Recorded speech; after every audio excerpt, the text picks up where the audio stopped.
여러분 안녕하십니까? 오늘은 2026년 6월 24일 와시노 소리 종김 TV의 김종엽입니다.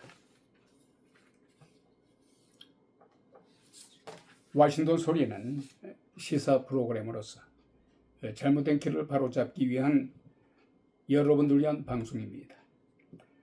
그날그날의 핫한 이슈만을 선택을 해서 심층 분석해보는 시사 프로입니다.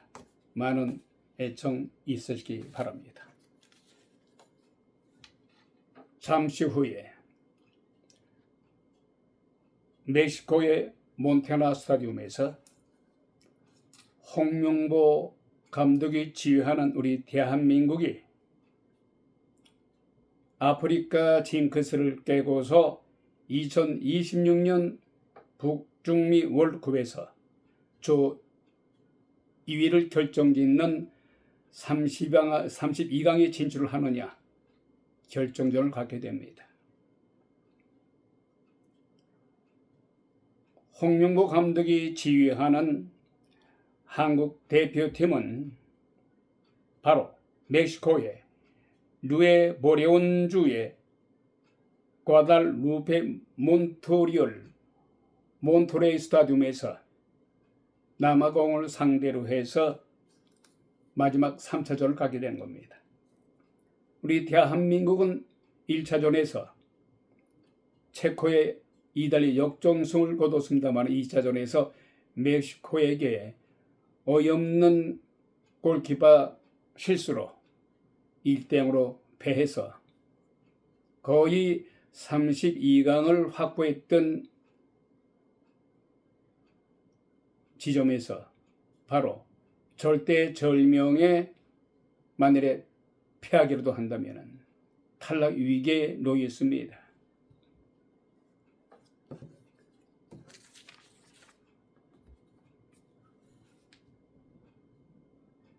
모든 우리 대한민국 축구 팬들 그리고 국민들, 이곳 멕시코의 몬테나 경기장에 시선을 집중할 것으로 보입니다. 한국 시간으로 2월 25일 목요일입니다만은 10시가 되겠죠? 멕시코 시간으로는 2월 24일 수요일 오후 7시가 되겠습니다. 이건 미국의 동부 시간으로는 한인들이 밀집해 살고 있는 애난데를 비롯해서 스프링필드 그리고 폴처지 버커, 이 버커는 특히 이 시간 진행자가 방송하고 있는 스타디오가 있습니다. 9시가 되겠습니다. 24일 밤 9시가 되겠습니다. 9시 정각에 남아공을 상대로 해서 한국 대표팀의 경기가 벌어집니다. 이런 가운데 2차전은 모두 끝났습니다만 북중미 월드컵에서 3차전이 현재 벌어지고 있습니다. 잠시 후에 대한민국도 남아공을 상대로 해서 3차전이 벌어집니다만 같은 시간대에 멕시코와 체코전이 벌어집니다. 불과 몇 시간 전에 스위스가 카나다를 2대1로 격파했습니다. 그리고 유럽의 보스니아, 중동아시아를 대표한 카타르를 맞이해서 3대1로 승리했으며 이런 가운데 스위스가 B조에서 카나다를 2대1로 꺾는 바람에 B조 1위로 32강에 진출했습니다. 카나다는 2조로 역시 32강에 안착했습니다. 대부분의 경기는 오늘과 내일로 열전이 벌어질 것으로 보입니다.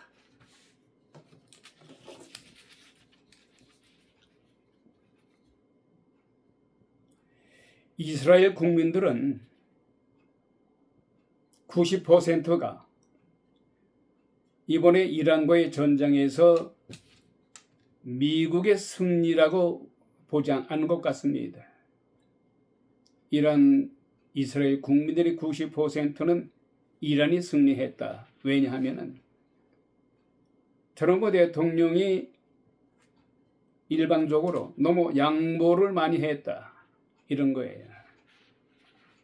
이런 가운데 미국이 이란과의 휴전 협상에서 양해 각서에 서명했습니다마는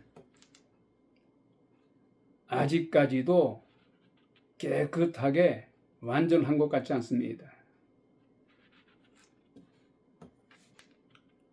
트럼프 대통령이 이란에 대해서 또 강경 발언을 하는 가운데 이란이 대단히 불만을 갖고 있는 것 같습니다. 또한 이스라엘의 레바논에 대한 헤즈볼라에 대한 공격으로 인해서 이란이 상당히 불만을 갖고 있고 또 이란 혁명 수비대는 이 양해 각서에 만족하지 못한 것 같습니다. 이런 가운데 트럼프 대통령이 이스라엘 총리 네타냐후에게 당신 정녕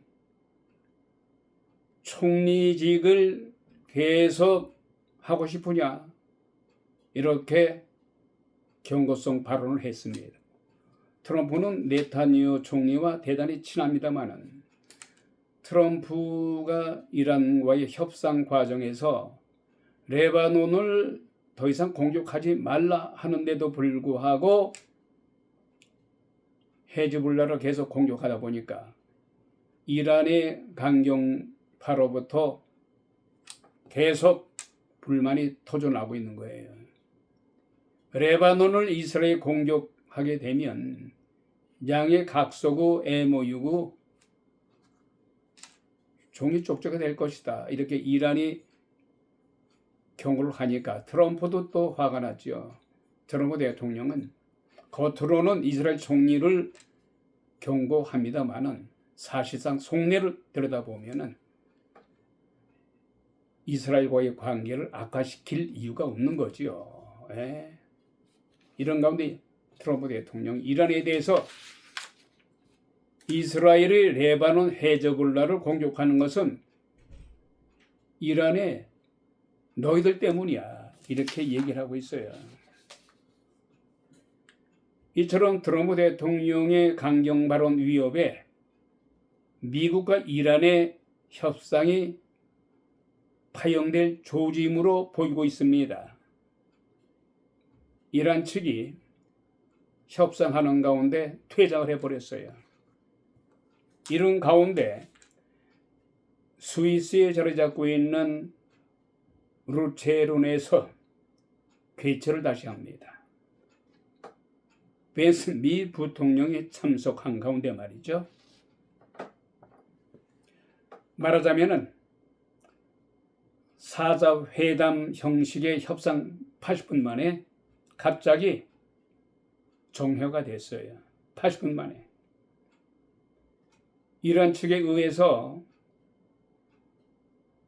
이스라엘의 레바논을 공격하지 않는다는 것에 사인을 하지 않는 한 더 이상 협상 없다 이렇게 얘기하고 있어요.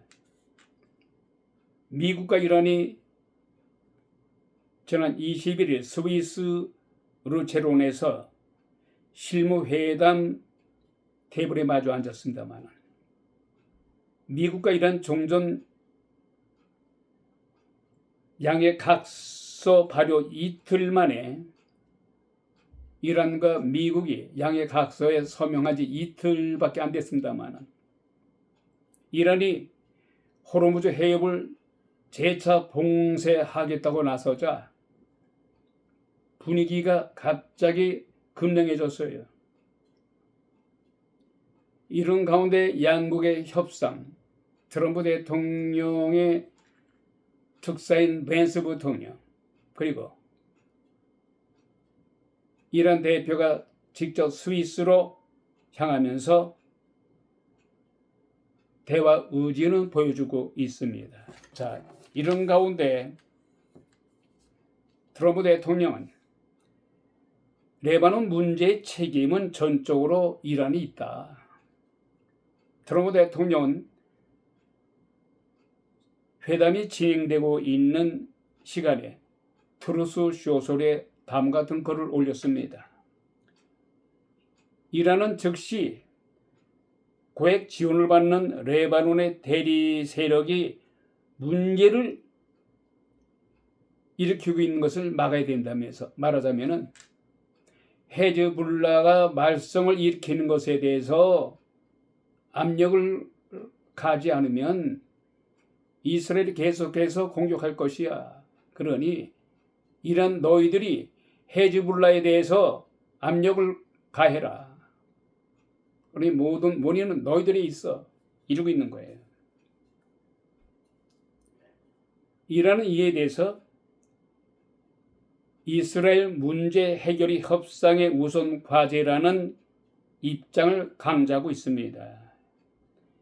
이란 협상대란 관리는 CNN 방송에 이스라엘의 레바논 폭격 문제가 해결되기 전에는 다음 단계 협상이 시작되기 힘들 것이라고 엄포를 놓고 있습니다만은, 그러니까 아직까지도 미국과 이란의 양해 각서에 사인을 했습니다만은 이러쿵 저러쿵 참 뒷말이 많습니다. 특히 레바논의 헤즈볼라 공격으로 인해서 이스라엘 공격을 하고 있죠. 근데 미국 쪽에서는 또 이스라엘 쪽에서도 이란 쪽에다가 레바논에 점령하고 있는 헤즈볼라에 대해서 압력을 가해서 더 이상 이스라엘에 대해서 공격을 멈추게 먼저 해라, 우선해라. 이런 와중에 서명각서가 잘못하면은 휴지 조각으로 휴지통에 버릴 것 같아요. 그래서 트럼프 대통령이 다시 협박하고 있잖아요. 이란에 대해서. 더 나대고 까불면은 우리 미국이 더 이상 가만히 있지 않겠어. 더 공격할 거야. 양해각서 종이 조각에 불과해. 이러고 있어요. 자, 이런 가운데 미국이 석 달 동안에 이란을 엄청나게 공격하지 않았습니까? 여기에 엄청난 무기가 소요됐어요. 자그만치 1320억 달러라는 전쟁 비용이 들었어요. 이것은 이란 전쟁으로 미국의 납세자들과 소비자들이 모두 떠안게 됐습니다. 이것을 뉴욕타임즈가 보도하고 있어요. 원래는 미국이 이란 공격 비용이 300억 달러를 넘지 않을 것으로 추산했습니다만은 거의 몇 배입니까?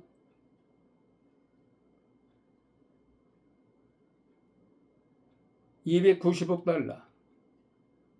거의 4배 이상 전쟁 비용이 들었어요. 이것을 미국의 소비자들, 미국의 납세자들이 부담하게 됐다는 소식입니다. 어찌됐든 간에 현재 휴전 상태에 있기 때문에 또 양해각서에 사인을 했기 때문에 이러쿵저러쿵 말이 많아도 유가는 많이 급락했어요. 현재 이건 미국의 유가 가격은 완개론에 3 feet A 3불 58잔으로 많이 내렸습니다. 자, 이런 가운데 트럼프 정부가 이 미국에서 시민권을 딴 사람들에게 시민권을 따는 과정에서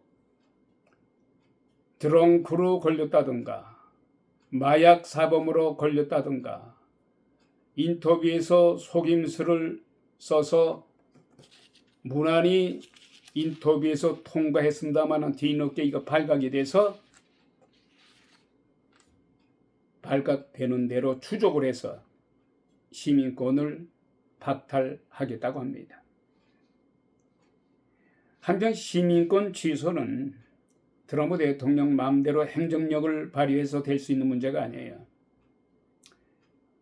이 미국의 연방 법원의 판결을 통해서 시민권이 박탈되는 거예요. 실제로 진행 중인 사건들 보게 되면은 시민권 신청 과정에서 자신의 범죄 경력을 속였다거나 또 자신의 신분에 대해서 사기를 쳤다거나 미성년자 범죄, 테러단체, 전쟁 범죄 연루 뭐 이런 것이 나중에 발각이 되면은 영계 시민권을 획득하더라도 박탈당합니다. 자, 이런 가운데 우리 대한민국의 정가 소식입니다. 지난 6.3 지방선거 당일 발생한 투표용지 부족 사태를 규명하고자 국정조사가 어제 시작됐습니다. 국정조사가 시작된 어제부터 첫날부터 삐걱거리기 시작합니다. 이 무도한 선거관리위원회 직원들이 선거관리위원장 미스터 노씨만 참석하고 나머지는 마치 약속이라 한 듯이 집단 불출석을 통보했어요. 이것은 참정권을 박탈당한 대한민국 국민들을 아주 우습게 알고 대한민국 국민들에게 도전한 거예요. 국민들에게 항명을 한 겁니다. 이건 어떤 경우라도 국정감사에 첫날부터 출석하지 않은 이 선거관리위원회 직원들을 그냥 방치해서는 안 될 겁니다. 선관위는 본 투표 장소 때에 그 투표소 현장에 나타나지도 않았어요. 그리고 어떤 일이 벌어진다 하더라도 그냥 방치했어요. 이러한 무도하고 그야말로 책임감이 없는 이런 짓거리를 한 거예요. 그리고 한창 바쁜 그런 투표 시간에도 당일날에도 제대로 선관위의 관리를 했음에도 불구하고 대단히 소홀히 했어요. 그리고 휴가도 많이 갔어요. 이러한 자태를 지금까지 눈 감아줬든지 몰라서 그랬든지 간에 몰라서 그랬다면 이재명 정권의 대단히 그 행정력에 부실한 거죠. 알고도 그랬다면은 이것은 그냥 간과해서는 아니 되는 겁니다. 자, 이런 가운데 민주주의의 근간을 지탱하는 가장 신성한 보루는요, 투표소입니다. 그 투표소에서 나오는 모든 기록 증거물은 선거의 공정성을 입증하는 최후의 보증서입니다. 투표가 끝난 후에도 선거 과정에 대한 한치의 의혹을 남겨서도 아니 되기 위해서 모든 기록들을 보관해야 되는 겁니다. 그럼에도 불구하고 육상 지방선거 투표용지 부족 사태와 관련된 증거물 폐기 논란이 벌어지고 있어요. 특히 해외에서, 특히 이 미국에서 대한민국의 정치를 바라보는 이건 미국의 동포사회, 그리고 이곳 한인 지도자들 큰 우려와 큰 충격에 빠져 있습니다. 공정과 상식을 바탕으로 한 그렇게 운영되어야 할 선관위가 선거관리 시스템이 개판 아닙니까? 선거관리 시스템이 아주 엉망이에요. 그리고 선거관리위원회에서 일하는 직원들, 근무태만 어느 한 명도 제대로 제정신을 가지고 책임감 있게 하는 사람들이 한 명도 없어요. 국정감사에서 반드시 철저하게 하나부터 10까지 어떠한 꼼수 없이 여야가 힘을 합쳐서 여야를 가리지 않고 밝혀야 할 것입니다. 자, 이런 가운데요, 이화영이 검사들이 자신을 회유하기 위해서 여러 술 파티를 여러 주물해서 내가 그 술 한 잔에 회유가 됐다. 그래서 허위로 진술했다. 말하자면은 북한에다가 이재명 대통령을 위해서 800만 불을 보낸 것은 사실이 아닌데 검찰들이 자신을 술로서 회유하고 회유 한 접을 주모로 해서 내가 넘어갔다. 이러한 말도 안 되는 코미디 아닌 코미디 같은 발언을 함으로 해서 정말로 이 대한민국 해외에서도 코웃음을 치고 있어요. 예? 그래서 이 법원에서도 이화영의 그 진술을 믿지 않잖아요. 현재 7년 이상을 언도받고 살고 있지 않습니까? 국정감사에서 나와서도 뻔뻔하게 검찰에 의해서 특히 박상영 그 검사가 자신을 회유했다.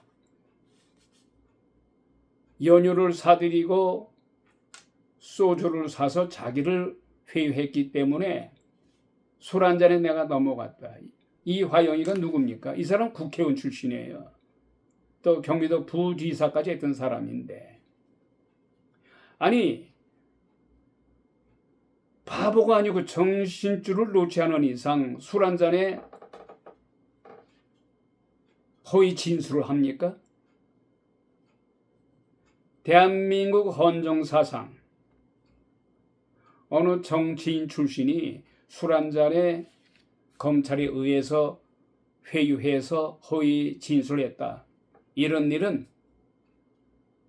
한 건도 없었으며 전무후무한 이런 발언을 이화영이가 하고 있어요. 이런 가운데 이화영 전 경기도 평화부지사가 검사실 술 파티 의혹과 관련해서 허위 증언을 한 혐의로 배심원에 의해서도 4대3으로 위증을 했다는 판결을 받았어요. 왜? 배심원은 이화영이가 원해서 배심원을 정한 거예요. 그럼에도 불구하고 4대3으로 4명이 이화영이가 상식선에서 벗어나는 허위 발언으로 위증죄를 저질렀다. 이렇게 얘기를 했어요.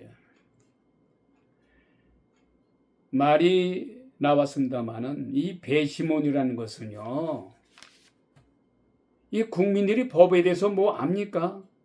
국민들을 무시해서가 아니라 이런 중차대한 문제를 법에 대한 전문적인 지식이 없는 사람들을 불러놓고 뭐 하겠다는 거예요. 예? 특히 이 배심원들 중에서는 좌우로 갈려 있어요. 그러니까 좌쪽에 있는 사람들은 이와 영이 말이 옳든 그러든 그런 거 관계없이 이와 영이를 지지하는 거예요. 이와 영이 원하는 표를 주는 거예요. 예? 그래서 4대 3으로 이와 영에게 위증죄를 적용했습니다마는 두 번 다시 이런 배심원 이런 취지는 하지 말아야 돼요. 이런 취지는 말도 안 되는 겁니다. 어쨌든 간에 이와 영이는 혹을 때려다가 혹을 또 붙였어요. 4개월짜리 혹을 붙인 겁니다. 현재 7년 한 6개월 정도 온도 받았습니다만 보다 4개월 혹을 붙였으니 거의 8년이 된 거 아니겠습니까? 이화영 정말 지나가는 개 소가 웃는 행동 고마해라. 자, 이런 가운데 정청래 당대표가 사퇴를 했습니다. 정청래 전 당대표가 사퇴하면서 자신의 심정을 밝혔습니다. 이러쿵 저러쿵 누가 뭐라 해도 나 정청래는 노무현 전 대통령을 사모하는 노사모입니다. 이렇게 일성을 하고 있습니다. 특히 나 정청래는 꼭 이번 오는 8월 3일 전당대회에서 반드시 당대표가 되어야 합니다. 왜냐고요?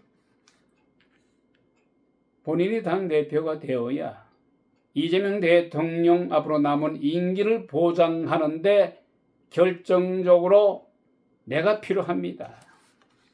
이재명 대통령을 지킬 수 있는 사람은 누가 뭐로 해도 저 정청래입니다. 이렇게 피력을 했습니다만, 그러나 이에 대해서 친명계의 송영길 전 당대표 하는 말이 그래? 정청래 씨가 더불어민주당의 대부분 의원들의 의견이 또 이재명 대통령 비롯해서 오는 8월 3일 전당대회에 참석하지 마라 함에도 불구하고 자기만이 이재명 대통령을 지킬 수가 있다는 그런 발언으로 나 송영길도 당대표에 나가겠다. 이것은 아무래도 정청래를 견제하기 위한 포석으로 생각됩니다. 사실상 이재명 대통령과의 마음과는 전혀 다른 모습을 정청래는 보여주고 있어요. 이처럼 당권에 재도전하는 정청래의 행보는 이재명 대통령을 지지하는 친명으로 지칭되는 친이재명 대통령을 따르는 많은 의원들은 계속해서 정청래에게 신뢰성이 없다. 당신의 말은 어떤 경우로도 신뢰할 수가 없으니 사퇴해라. 더 이상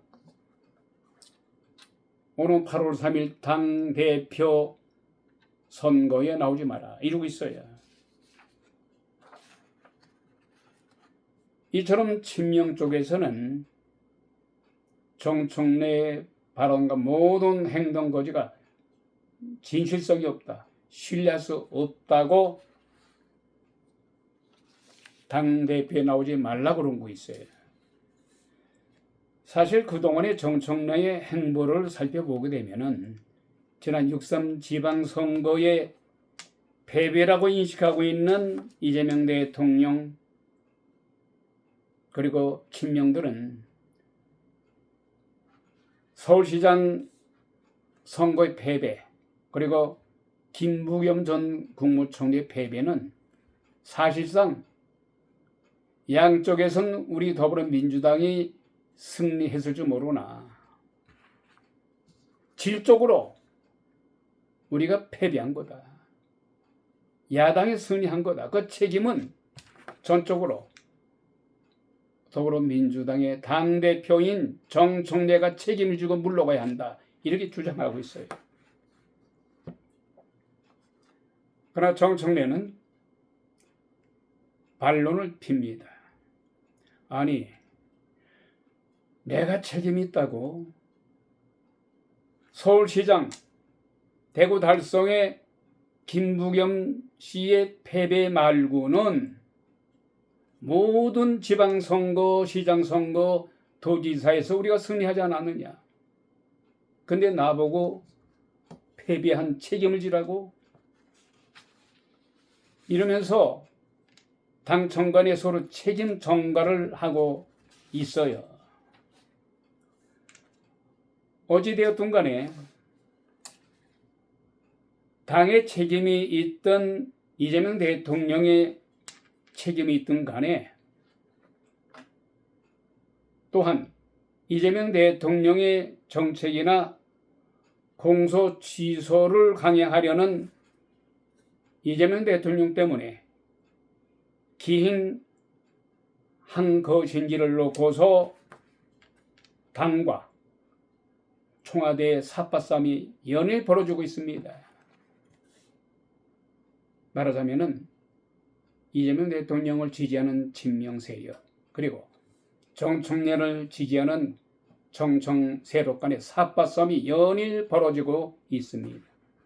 이런 가운데 이재명 대통령이 지금 대한민국에 현재 처하고 있는 모든 경제적 어려움이라든가 외적 내적으로 많은 문제가 산적해 있음에도 불구하고 웬 당청 간의 책임 전가를 하면서 이렇게 삿바싸움으로 당내 불화를 일으키고 있느냐. 정말 이해할 수가 없다. 한심하다. 그러면서 경고성 발언을 내놓았습니다.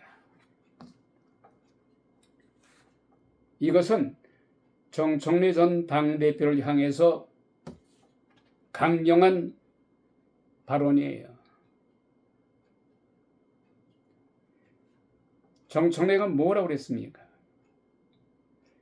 총체적으로 육상지방선거의 책임은 당에 있다고 얘기하니까 정청래가 맞받아칩니다. 국민은 영원할 것이요. 정권은 짧고도 짧다.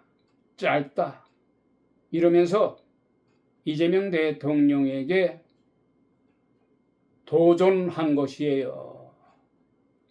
이재명 대통령이 겉으로는 속내를 드러내지 않았습니다만 엄청나게 불쾌하고 분노했을 겁니다. 그러니 G7 정상회담에 참가하기 위해서 공항에 갔을 적에 정청래는 가급적 나오지 말라는 식으로 전가를 했다는 거 아닙니까? 오로지 김민석 국무총리만 나오라고 그랬어요. 대한민국의 헌정사상 같은 당 소속의 여당 대표를 같은 당의 대통령이 공항에 마중 나오지 마라.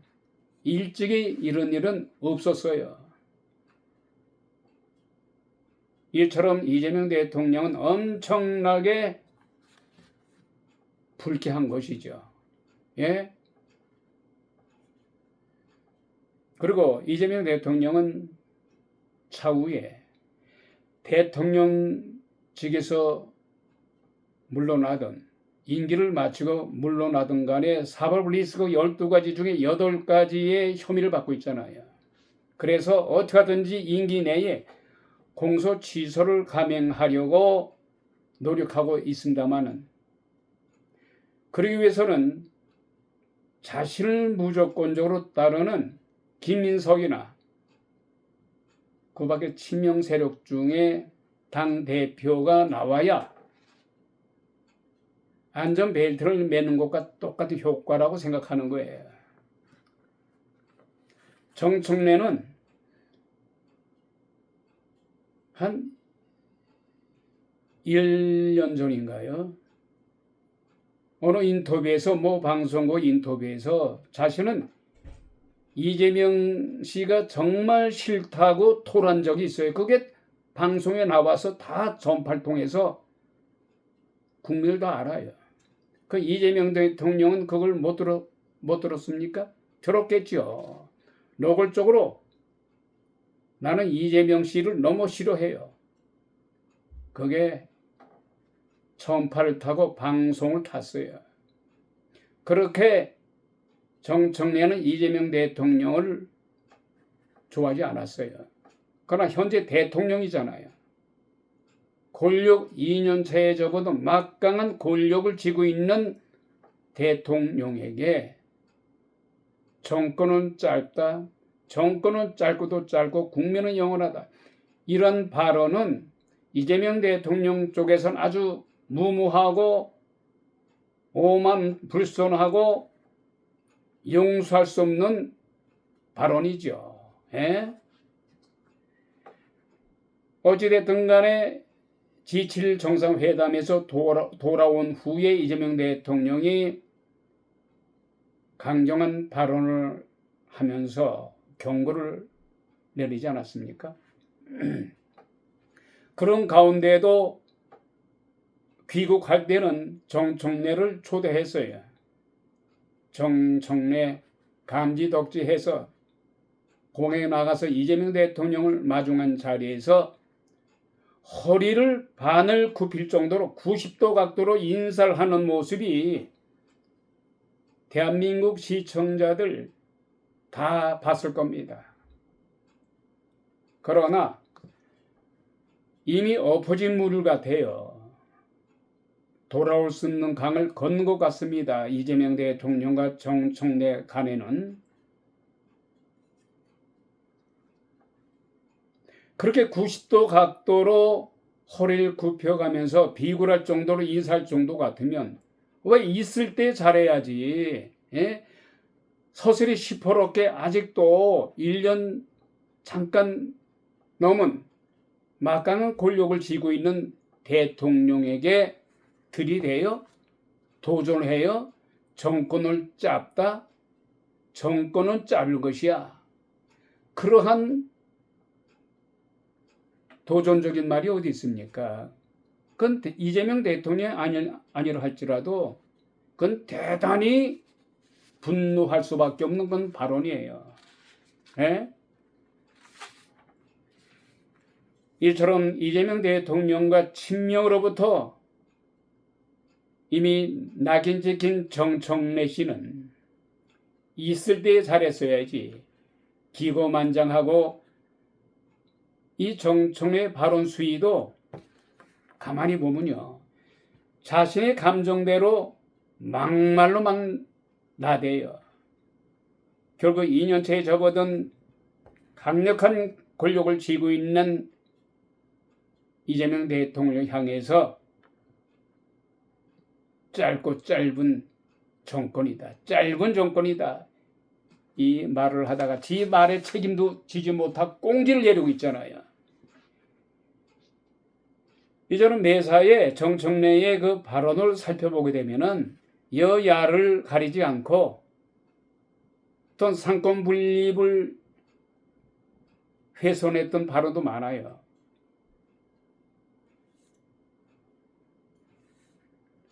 조희대 대법원장을 향해서 뭐라고 그랬습니까?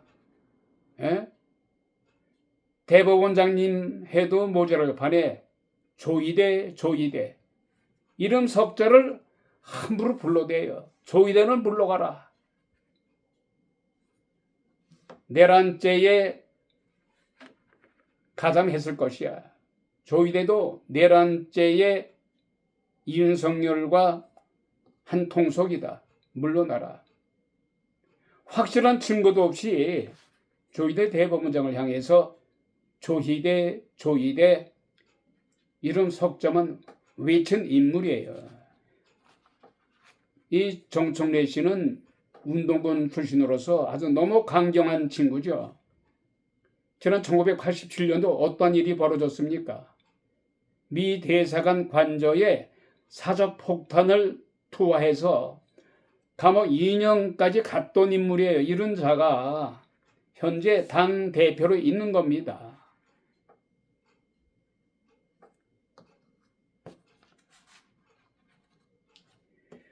특히 윤석열 전 대통령을 향해서도 아무리 죄가 있어도 현재 감옥에 있지 않습니까? 예? 계엄령을 선포한 죄로 1심에서 내란죄로 선고받고 감옥에 있잖아요. 그러나 대통령을 지냈던 사람이기 때문에 니오나 고나 진보나 좌파를 가리지 말고 윤석열 뇌란 우두머리 말을 너무 함부로 하는 거 입에 붙었어요.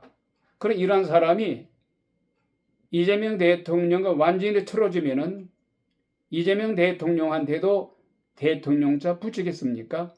이거는 제 개인적인 생각입니다만은 어찌 됐든 간에 윤석열 전 대통령도 죄를 짓고 감옥에 있습니다만은 2,600만 명의 선택을 받고 대통령이 된 사람이에요. 그는 국민을 윤석열 전 대통령을 지지했던 선택했던 국민을 욕하는 거예요. 그것을 왜 깨닫지 못합니까? 에? 조이대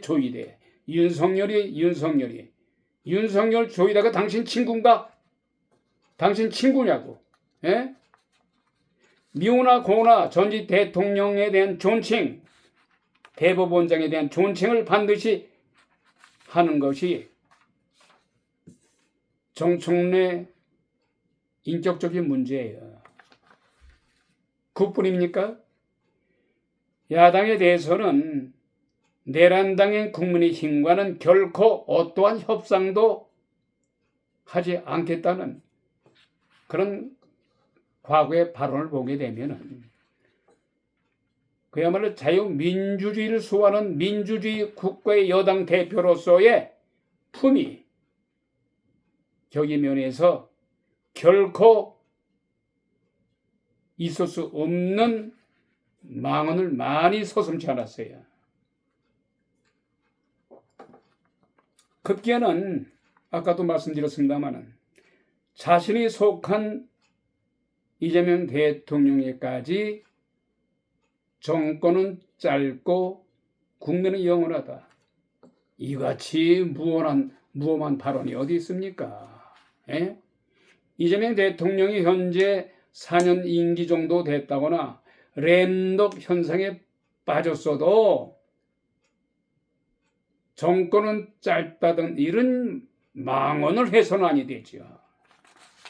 이미 돌아올 수 없는 강을 건넜다.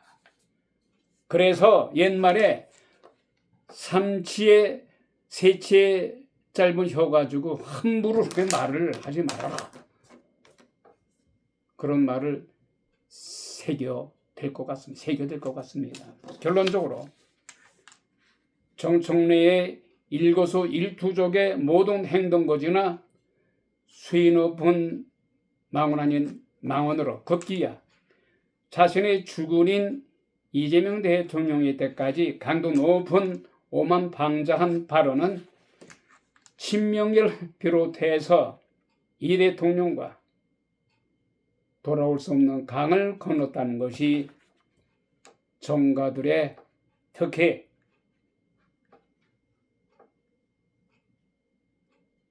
정통한 솔통들의 지배적인 견해입니다.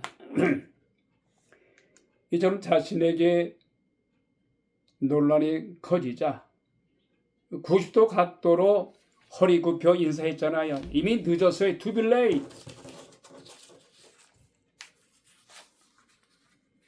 그래서 사람은 말이죠. 정치가나 일반인이나 공통점은 꼭 지켜야 될 공통점은 진실성이 있어야 된다. 사람은 어떤 낮으나 높으나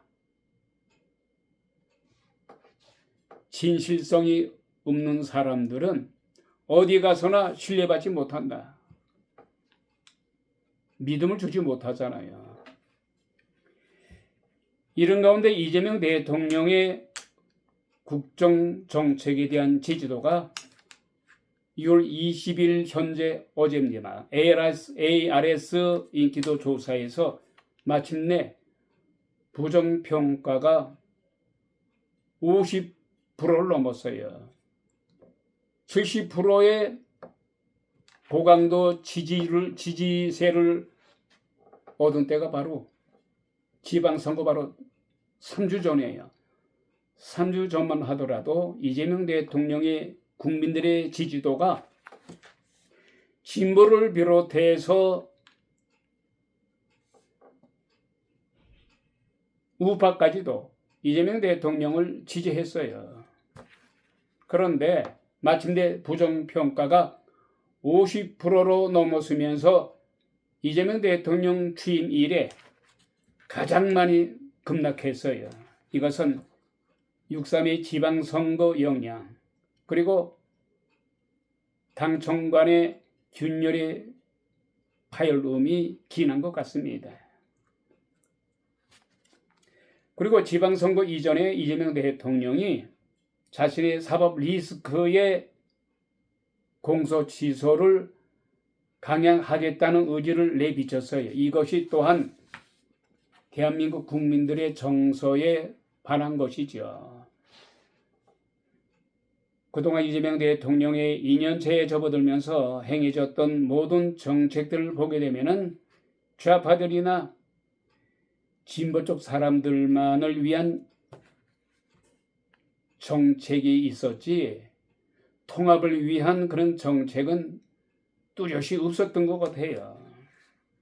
더군다나 이재명 대통령 자신의 비리를 없애기 위한 공소 취소를 강행 처리한다거나 또한 더불어민주당의 다수의 입법의 힘으로 법 왜곡죄, 헌법 소원 등 상권 분립을 훼손하는 등 자신들의 입맛대로 법을 막 뜯어 고쳤잖아요. 이것을 참고 그래도 이재명 대통령이 아직 1년 좀 넘었으니까 좀 참고 견뎌보자. 이재명 대통령이 잘 하겠지. 이렇게 일말의 희망을 가지고 국민들이 나서지 않았어요. 그런데 이번 6상 지방선거의 투표용지 부족 사건으로 터진 이 모든 사건들 모든 것이 총괄해서 국민들이 결국 터진 거예요. 에? 근본적인 지지율의 급락은 결국에 이재명 대통령의 말과 행동의 언행 불일치가 크나큰 원인이에요. 이것은 대부분의 국민들 정부에서의 참새들의 전원이에요. 말하기 좋아하는 참새 있잖아요. 근데 이 말들을 소홀히 이재명 대통령은 넘기면 안 됩니다. 현 상황에 대해서 이재명 대통령과 여당은 철저한 원인 분석을 통해서 대한민국 국민들의 냉철하고도 엄격한 더 나아가서 국민들의 무서움을 깨달아야 됩니다. 이처럼 대통령으로서 한 나라의 국정을 책임지는 지도자로서의 말 한마디는 대통령 이전의 말과 또한 성남시 시장 그리고 경기도지사의 그 말과는 차원이 달라요. 급이 다르지 않습니까? 대통령이에요. 대통령. 예? 대통령으로서의 그 말 한마디, 언행 한마디는 대단히 심사숙고하고 측근들과 논의해서 어떤 조금이라도 실수 없이 국민들이 보기에 신뢰할 수 있는, 믿을 수 있는 그런 언행을 해야 돼요. 그런 자신이 섰을 때 기자회견이라든가 담화를 발표해야 돼요. 말하자면 실천 가능한 것. 이재명 대통령이 어떤 정책을 입안하는 데 있어서 실천할 수 있는 말만 해야지, 말로만 번지르게 해서는 대한민국 국민들 신뢰 안 합니다. 지난 6.3 지방선거의 패배 아닌 패배 속에서 특히 이재명 대통령의 지나치리만큼 지지를 받고 시장 선거 부산에서의 한동훈이와 경합에서 예상을 뒤엎고 패배한 AI 천재라는 젊은 친구의 패배는 이재명 대통령에 대한 강력한 경고라고 해도 과언이 아닙니다. 특히 자신이 그렇게 밀었던 AI 천재, 또 시장 선거에 나왔던 그 폭력 사태에 관련된 그 사람을 또 지지하지 않았어요. 그럼에도 불구하고 다 패배했어요. 이것은 무언의 대한민국 국민들의 경고예요, 경고. 이 경고를 이재명 대통령은 겸허히 받아들여야 됩니다. 그럼에도 불구하고 정청래 간의 사사건건 삿바싸움으로 번졌잖아요. 이것이 기폭제가 된 거예요. 그래서 이재명 대통령에 대한 지지도가 반토막은 아닙니다만 20%가 빠졌잖아요. 이런 가운데 며칠 전 국민들의 재판인 배심원들에 의해서 전 경기도 부지사였던 이화영의 코미디드보다도 더 코미디 같은 언어 술 파티에 대해서 술 한 잔에 내가 검찰들에 의해서 회유당했다, 이런 발언으로 정말 이거는 코미디 같은 코미디 같아요. 코미디드보다도 더 코미디 같은 발언으로 그 유래를 찾아보기 힘듭니다. 세계사에서 이러한 일은 없었어요. 이화영이는 전 국회의원 출신이다. 경기도 평화부지사 출신이에요. 이런 똑똑한 사람이 그래 검찰의 술 한 잔에 자기가 거짓으로 지술했다는 겁니까? 삼척 동자도 이런 말을 누가 믿어요? 지나가는 개소가 웃을 일이지. 결국은 자신이 원했던 배심원 제도를 채택을 해서 거기서 무죄로 나올 줄 알았습니다만 유죄로 판명됐어요. 결국 덤으로 혹을 때려다 4개월짜리 혹을 붙였어요. 4개월짜리 징역형을 받았습니다. 위증죄로 선고받았어요. 저 이화영의 검사실 술 파티는 위증으로 판명이 돼서 배심원들의 4대3으로 위증으로 결론났으며 이런 가운데 여당에서 그토록 말도 안 되는 끈질기게 주장했었던 검사들에 의해서 조작 기소되었다는 주장은 국민들의 냉소와 함께 앞으로 더 이상 발 붙일 수가 없어요.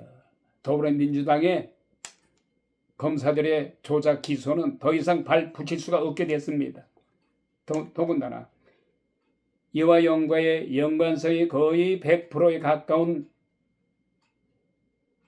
대북 불법 사건에 대해서 이재명 대통령도 자유스럽지는 못할 것 같습니다.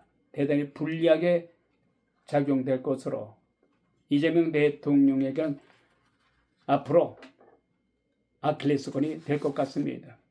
결론적으로 이재명 대통령의 국정 지지도 폭락은 예정되었던 결과로 볼 수 있겠습니다. 다만 그 시기가 빨리 왔을 뿐이죠. 이유는 간단합니다. 그동안에 이재명 대통령에 대한 고공 지지도는 이재명 대통령에 대한 진정한 지지라기보다는 윤석열 전 대통령이 하도 바보 같은 짓을 함으로 해서 계엄령을 선포할 게 따로 있지. 그래, 더불어민주당이 반대만을 일삼는다고 해서 계엄령을 선포해야 됩니까? 그런 이재명 대통령이 아주 바보 같은 짓을 한 거예요. 아무리 정무 감각이 없어도 그렇지. 그리고 더군다나 자신의 부인인 김건희 여사에 대한 그것도 제대로 관리 못했잖아요. 우리 이런 말 있지 않습니까? 수신제가 치국평천하. 수신제가 치국평천하. 가정도 제대로 다스리지 못하면서 어떻게 국가를 다스릴 수 있느냐. 이런 말을 곱씹어 생각을 못한 거고 윤석열 전 대통령. 2년이나 남긴 그 윤석열 대통령 임기를 바보 같은 짓으로 인해서 발로 찬 것도 좋습니다만은 대한민국이 혼란으로 빠졌잖아요.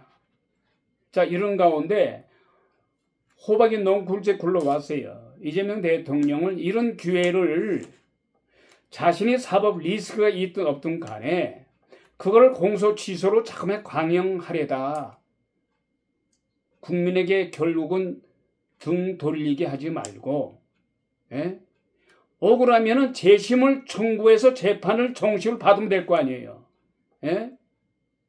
자꾸만 뒤로 해서 공모술수를 해가지고 자꾸만 비정상적으로 공소 취소를 강행하게 되면은 대한민국 국민들 바보 아니거든요.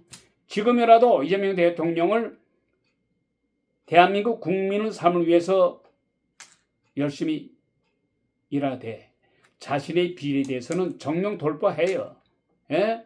그리고 재심을 청구해서 새로 재판을 받으면 될 거 아닙니까? 2026년 6월 24일 순서 이만 마칩니다. 지금까지 와싱턴 소리 종김TV 김종엽이었습니다. 대단히 감사합니다.